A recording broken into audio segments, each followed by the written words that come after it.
Professeur titulaire à l'Université de Lille, chercheur en gestion et statistiques appliquées, avec un focus sur les technologies de l'information et de la communication. Mbaye Fall Diallo est l'invité d'Ousmane Gueye ce dimanche sur iRadio, membre du Conseil présidentiel pour l'Afrique mis en place par Emmanuel Macron, co-auteur du livre Consommation, commerce et culture en Afrique qu'il vient de présenter à Dakar. Il va répondre à plusieurs questions liées à ces problématiques. En quoi le digital a permis d'accélérer les modes de consommation au Sénégal?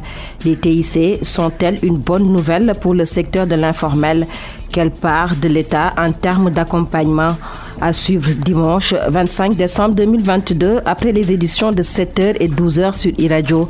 E-Tech, l'émission d'un monde qui change, présentée par Ousmane Gueye. Bonjour à tous, merci d'être fidèles à E-Tech qui a eu le plaisir et l'honneur pendant ces 4 dernières années tous les dimanches à partir de 7h et 12h de vous faire écouter un acteur majeur de l'écosystème numérique.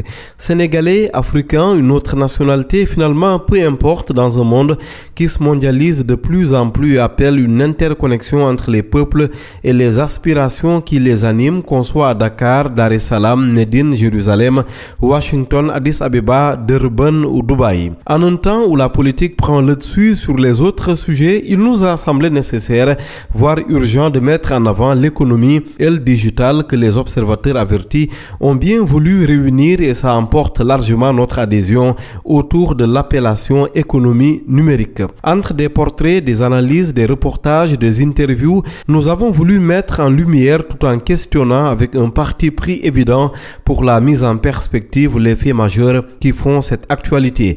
L'occasion ici, en ce dernier jour de l'an, pour nous, de remercier l'ensemble de ces femmes et hommes qui ont accepté de répondre à nos questions et dont vous entendrez certaines et certains dans la seconde partie. Merci aux fondateurs, au pluriel, de E-Media Invest pour la confiance renouvelée au fil des ans. Merci à la rédaction qui nous a portés et supportés. Merci, chers auditeurs, pour être restés fidèles au poste et à l'écran. Ce magazine avait démarré avec Moustapha Cissé, directeur du premier centre de recherche en intelligence artificielle que Google a implanté au Ghana en ce dernier dimanche de 2022.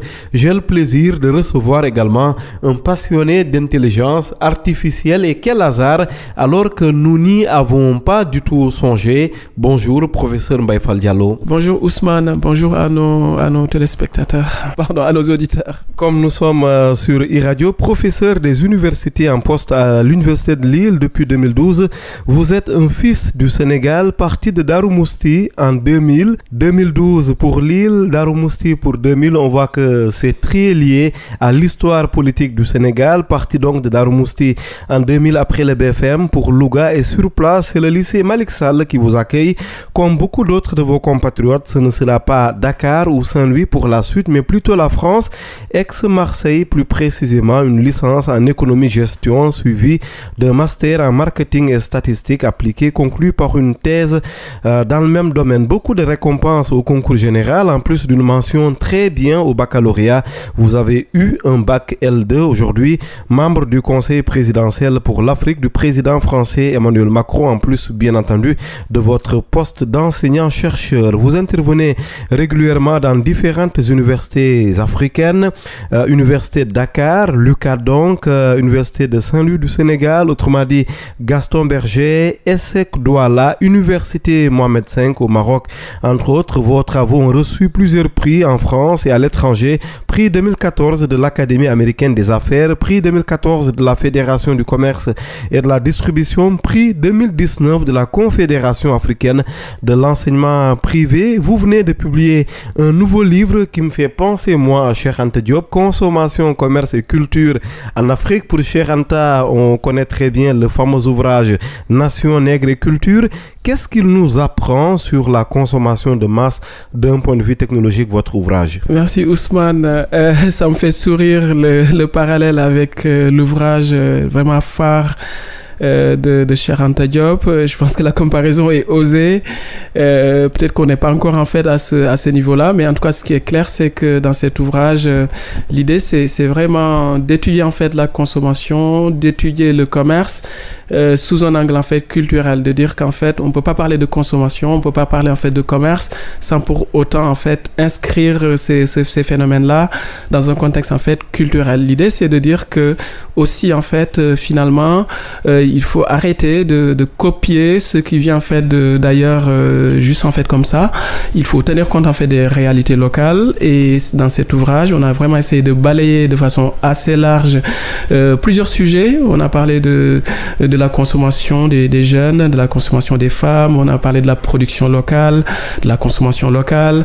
Je pense que c'est un vrai sujet dans les pays africains. Oui, et ce recentrage sociologique sur la consommation, ce qui est bien, c'est que c'est dit par quelqu'un ou c'est fait par quelqu'un parti d'ici pour se retrouver ailleurs. Oui, tout à fait, pour se retrouver ailleurs. Et je pense qu'en fait, peut-être que c'est aussi ce voyage, on peut l'appeler comme ça, en fait, peut-être qui me permet de mettre en perspective en fait les choses, de voir que ce que j'ai sillonné un peu le monde entier, j'ai sillonné un peu l'Afrique, de se dire que finalement les pays qui sont développés, ce sont des pays en fait qui ont su intégrer les réalités en fait locales et culturelles dans les pratiques de consommation et dans les pratiques commerciales. Oui, et la consommation connaît un boom inédit en Afrique. Comment le digital, d'ailleurs, professeur Baïfal Diallo, y a contribué? Moi, je pense qu'en fait le digital est certainement en fait l'un des facteurs en fait les plus emblématiques en fait qui ont transformé, qui ont révolutionné en fait le secteur de la consommation, le secteur du commerce. D'un côté, par exemple, en termes d'accès à l'offre, grâce en fait au digital, on va avoir de la démocratisation. Démocratisation, ça veut dire qu'en fait, il y a des gens qui étaient exclus du marché mondial, qui étaient exclus en fait de certaines consommations, et qui aujourd'hui, grâce en fait au digital, vont pouvoir en fait mieux consommer, avoir accès à l'offre. C'est aussi en fait le digital va permettre aux clients, aux consommateurs de pouvoir faire des comparaisons.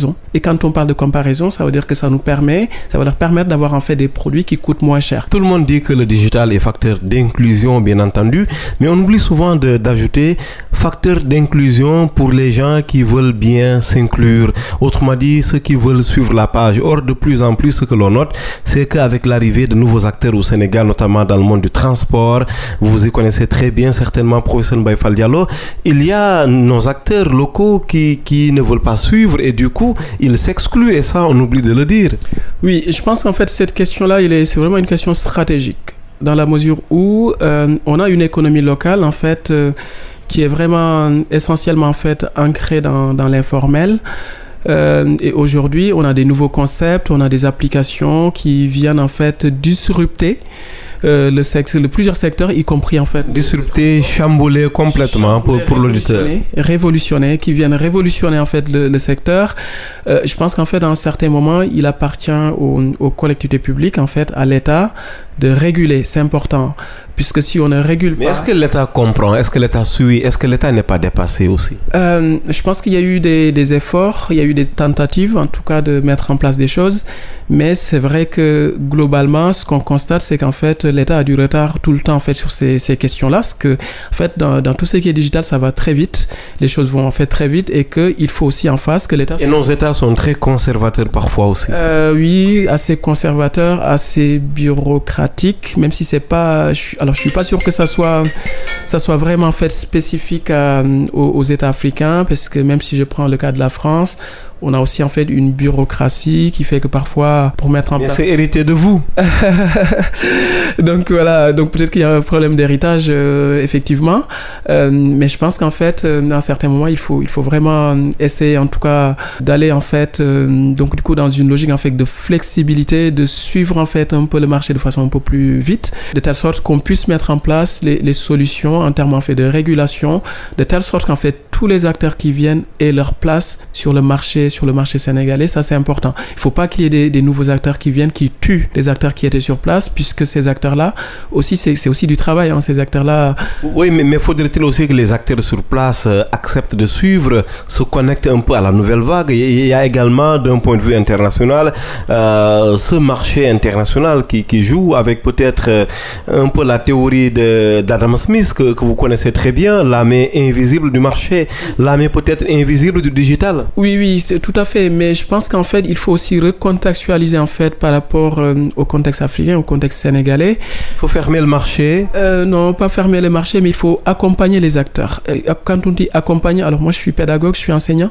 Ça veut dire en fait il faut faire de la pédagogie. Il faut faire de la pédagogie, il faut aller les accompagner, il faut leur expliquer en fait l'intérêt d'intégrer cette nouvelle vague. Évidemment, cela ne va pas se faire en fait du jour au lendemain. Donc il y a une question de timing. Le plus important, c'est surtout en fait qu'il y ait une stratégie claire d'accompagnement pour que ces acteurs-là puissent aussi bénéficier en fait des outils qui arrivent, des applications, de telle sorte qu'en fait qu'ils ne soient pas exclus du marché en fait à long terme. Mais justement, on a l'impression que ces technologies nouvelles, comme on n'ose pas parler de nouvelles technologies, mais dans tous les cas, il y a des nouveaux tous les jours. Hein. C'est ce qu'on note aussi avec l'innovation d'ailleurs par définition.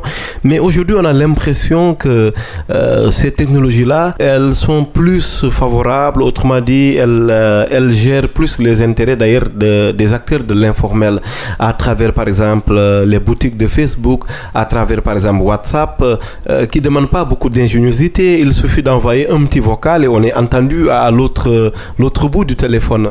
Oui, tout à fait. Moi, je pense qu'en fait, ces technologies-là changent complètement la manière en fait de faire les choses, la manière de travailler dans le secteur commercial, dans le secteur de la consommation. Ce sont vraiment des outils en fait finalement que tout le monde peut s'approprier pourvu juste en fait qu'on soit volontaire, qu'on ait la volonté donc du coup d'aller dans ce sens-là. Et c'est encore une fois, c'est tout l'intérêt en fait de la formation, parce que je pense que quand je dis formation, évidemment, je suis pas en train de parler de diplôme. Pour moi, le plus important dans un pays en développement, dans un pays africain, dans un pays comme le Sénégal, c'est la certification, c'est pas la diplomation.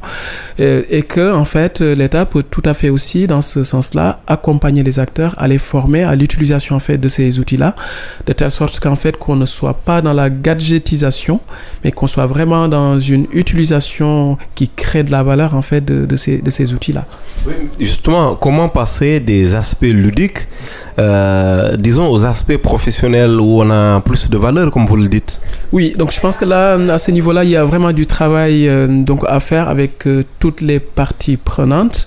Ça veut dire, en fait, il faut faire travailler l'État, le secteur privé formel, le secteur privé informel, les collectivités locales, il ne faut pas les oublier, parce que n'oublions pas que le Sénégal ne se résume pas à Dakar. Et que par conséquent, à un certain moment, il faut aussi décentraliser en fait les... Et c'est l'habitant de Darou Mousty qui le dit en plus. C'est l'habitant de Darou Mousty qui le dit, parce que donc moi je suis très en fait attaché à la ruralité. Pourquoi? Parce qu'en fait, je pense que la vraie Afrique, le cœur de l'Afrique, en fait, c'est le milieu rural. C'est pas le milieu urbain. Je pense qu'en fait, le milieu urbain, c'est quelque chose qu'on a hérité, en fait, du passé. L'Afrique traditionnelle, c'est pas une Afrique, en fait, des mégapoles, des métropoles, des grandes villes. C'est pas cette Afrique-là. Et que peut-être qu'à un certain moment, il faut aussi qu'on revienne, en fait, à cette réalité africaine et qu'on soit dans une logique de promotion, en fait, des villages, qu'on descende en fait sur le terrain pour aller accompagner en fait les gens, pour aller informer, donc voilà. Mais je pense qu'en fait cet aspect-là c'est très important pour le développement économique. Pour la seconde partie du numéro avec Mbaye Fall Diallo tout à l'heure, après le journal en Wolof, vous aurez droit à une rétro des moments forts de ce magazine.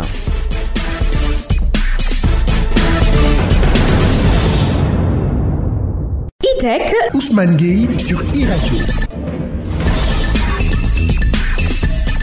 Qu'il soit président ou présidente de la République, ministres, directeurs généraux, start-upers, fonds d'accompagnement, acteurs en prospection au Sénégal, ils nous ont tous honorés de leur présence entre 2018 et 2022 dans iTech sur iRadio. Sans être un résumé ou une synthèse objective, nous voudrions bien vous proposer à présent un rappel de ces grands moments de radio avec une pensée émue pour Lamine Touré, journaliste, formateur ancien de la chaîne nationale, et Amadou Mamadou Fall, PDG de Helix Technologies, tous deux arrachés à notre affection. E-Tech, Ousmane Gueye sur e-Radio. E-Tech ce dimanche reçoit un invité spécial. Bonjour Lamine Touré. Bonjour Ousmane Gueye. Merci. Naturellement, après avoir dit bonjour aux auditeurs, oui. Naturellement, pour répondre à votre question, j'écoute la radio avec certes une oreille de lutteur, mais une oreille de professionnel, puisque quand même j'ai enseigné depuis 1997 au CESTI, donc j'écoute avec l'oreille de l'enseignant. Et mon épouse me dit, yo, tu ne peux pas te reposer, tu es tout le temps en train de critiquer, de parler à des gens qui t'entendent pas, de dire, oh, pourquoi il a dit de telle manière, pourquoi il a écrit de telle manière. E-Tech, Ousmane Gueye sur e-Radio. Un invité spécial pour un numéro spécial ce dimanche, le fondateur et premier directeur général de Sonatel face à Ousmane Gueye. Alassane Dialy Ndiaye, ancien ministre, ancien président de la Commission nationale de la connectivité, premier africain spécialisé dans les télécommunications spatiales pour un voyage dans le temps de l'indépendance à nos jours. Bonjour Alassane Dialy Ndiaye. Bonjour Monsieur Gueye. Merci d'avoir accepté notre invitation. Beaucoup de questions à aborder avec vous. Une présentation risquée parce que rapide parce que nous allons devoir omettre bien des aspects de votre riche carrière, des éléments qui résistent. Fondateur et premier directeur général de Sonatel. E-Tech, Ousmane Gueye sur e-Radio. Dimanche 26 avril 2020. Bonjour à tous. Très heureux de vous retrouver sur l'antenne de e-Radio pour les besoins de E-Tech. Et ce dimanche, un invité forcément spécial. Bonjour ou bonsoir. À mes côtés cette semaine, Claude Lanzmann. Je le précise d'emblée, autrement dit sans détour. Bonjour Benoît Ruel. Bonjour Ousmane. En ligne de Paris, merci de nous accorder cette interview exclusive. L'évocation de votre nom rappelle à elle seule d'excellents moments de pur bonheur radiophonique. E-Tech, Ousmane Gueye sur e-Radio. Bonjour à tous, merci d'être fidèles au rendez-vous avec comme invité ce dimanche Antoine Ngom. Bonjour. Bonjour Ousmane, je voudrais vous dire tout le plaisir que j'ai d'être reçu à nouveau à cette émission E-Tech. Après donc l'émission qu'on avait faite en fin 98. Sauf que cette fois, il n'y a même pas eu de confrontation. En décembre, c'était avec Cheikh Bakhoum pour faire le bilan de l'année numérique. Absolument, mais l'agenda était aussi intense entre la fin de l'année et puis la rentrée, actuellement en septembre.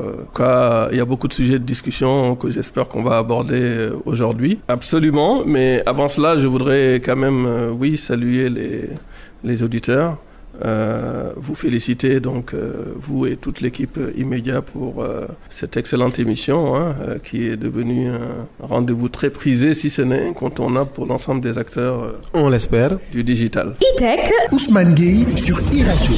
Alassane Blaise Diagne, notre invité ce dimanche sur e-Radio. Alassane Blaise Diagne est consultant dans le domaine des technologies de l'information et de la communication. On n'ose plus dire nouvelles technologies, même si Alassane, vous n'êtes plus très jeune. On reviendra un peu sur ce parcours d'un Sénégalais dans les technologies donc de l'information et de la communication. Vous avez travaillé pour l'agence de l'informatique de l'État comme conseiller du directeur général Cheikh Bakhoum.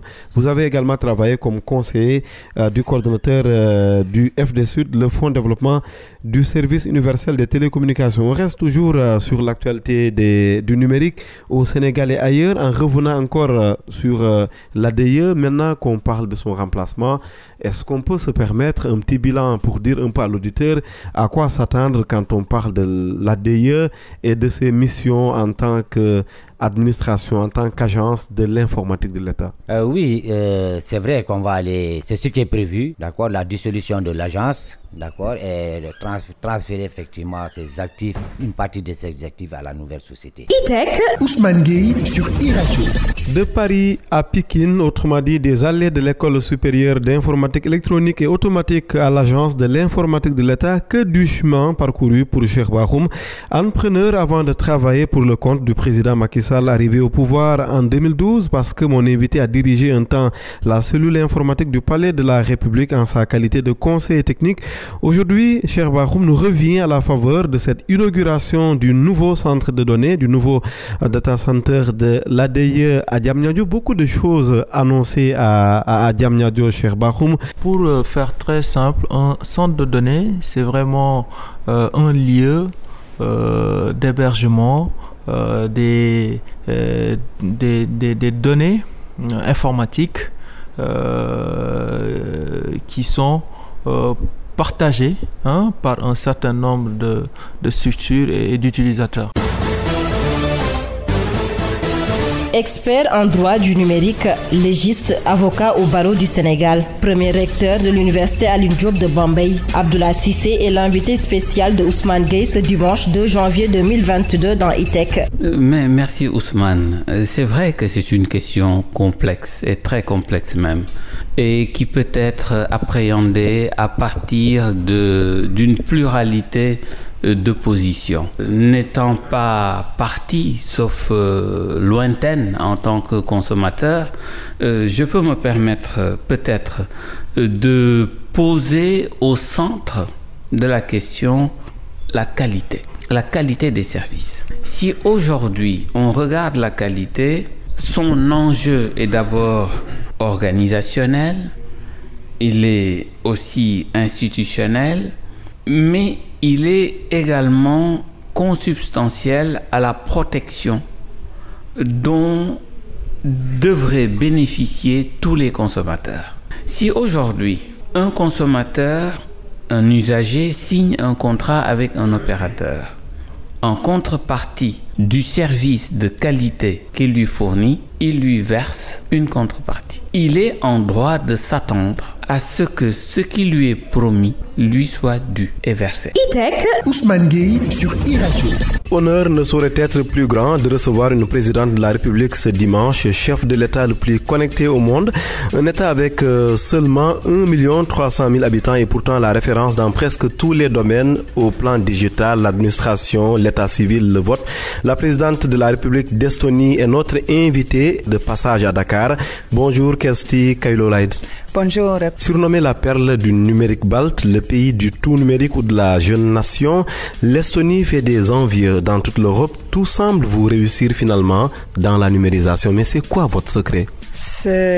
Notre secret, je pense qu'il y a 20 ans, on a commencé à comprendre que dans le secteur privé, il y a beaucoup de développements pour efficacité. Et tous ces développements ont été liés au numérique. ITEC, Ousmane Gueye sur iRadio. ITEC a le plaisir de recevoir ce dimanche Elisabeth Moreno. Bonjour. Bonjour Ousmane. Merci beaucoup, merci d'avoir encore une fois accepté notre invitation. Je dis encore une fois parce que vous nous aviez déjà rendu visite en juillet 2019 de passage à Dakar. La nouveauté, c'est que en tant que directrice générale et vice-présidente de HP Afrique, vous avez maintenant pris vos quartiers en Afrique du Sud. Mon Dieu, d'abord il faut que vous sachiez que c'était un rêve d'enfant pour moi de venir dans ce pays. Ah bon? Parce que l'Afrique du Sud, oui.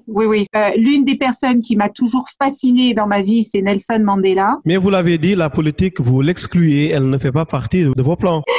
Mais c'est la deuxième fois que vous me posez la question et je vais vous redire ce que je vous ai dit la dernière fois. Je me sens utile là où je suis, dans ce que je fais aujourd'hui. Ça ne m'empêche pas d'aider mon pays avec les moyens dont je dispose et je trouve que c'est très bien comme ça pour l'instant. D'accord, mais on aura noté que la réponse n'est pas très claire. Elisabeth Moreno, merci infiniment d'avoir été encore une fois notre invitée sur iRadio. Merci à vous de m'avoir invité. Je souhaite à tous les Sénégalais une bonne bataille contre ce Covid.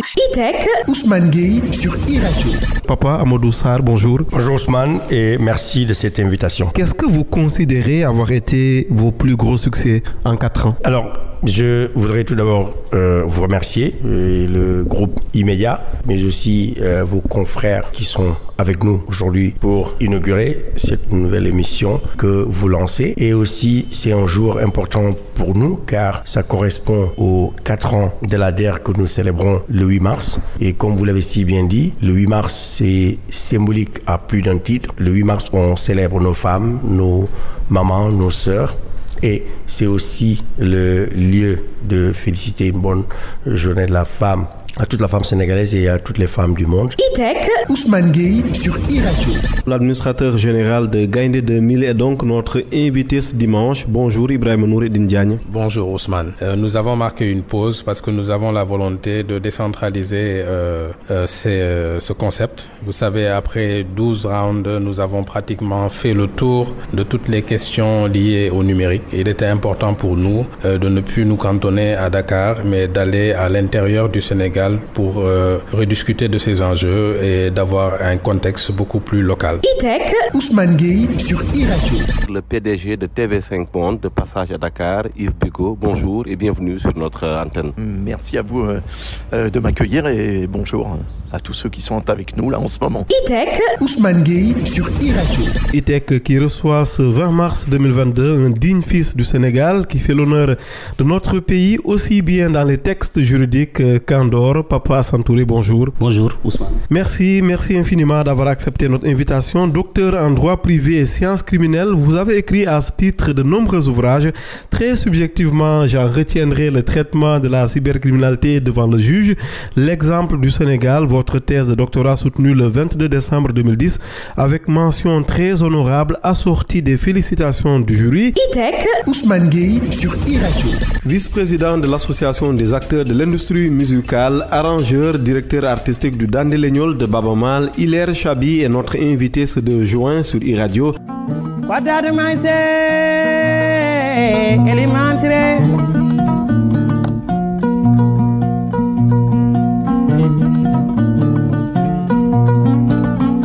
Belle mélodie, mais malheureusement nous butons sur la finitude du temps. Hilaire Chabi, merci beaucoup. Merci à vous. En tout cas, dans cette radio, il y a de l'énergie. Je retiens qu'il y a de l'énergie et il y a de la compétence. Franchement, être aussi à l'aise. Si vous étiez un musicien aujourd'hui, vous serez probablement un George Benson ou un Carlos Santana. Je peux me reconvertir dans la musique? Pourquoi pas? Vous avez déjà tous les atouts. En tout cas, on a besoin de gens comme vous aussi. Je deviendrai quoi? Arrangeur, chanteur? Mais vous savez, vous pouvez même manager hein? Vous pouvez même... Ah bon, mais vous me donnez là des idées. Ah oui, si, vous pouvez bien manager un groupe. Hein? Ça, c'est clair. Quelqu'un vous aurez choisi comme manager et vous n'avez pas suffi. Parce que déjà, il y a dans tous les domaines, des rubriques ou de la musique qui sont concernés par la musique. Vous les maîtrisez très bien et vous avez une curiosité énorme. Merci beaucoup, Hilaire Chabi.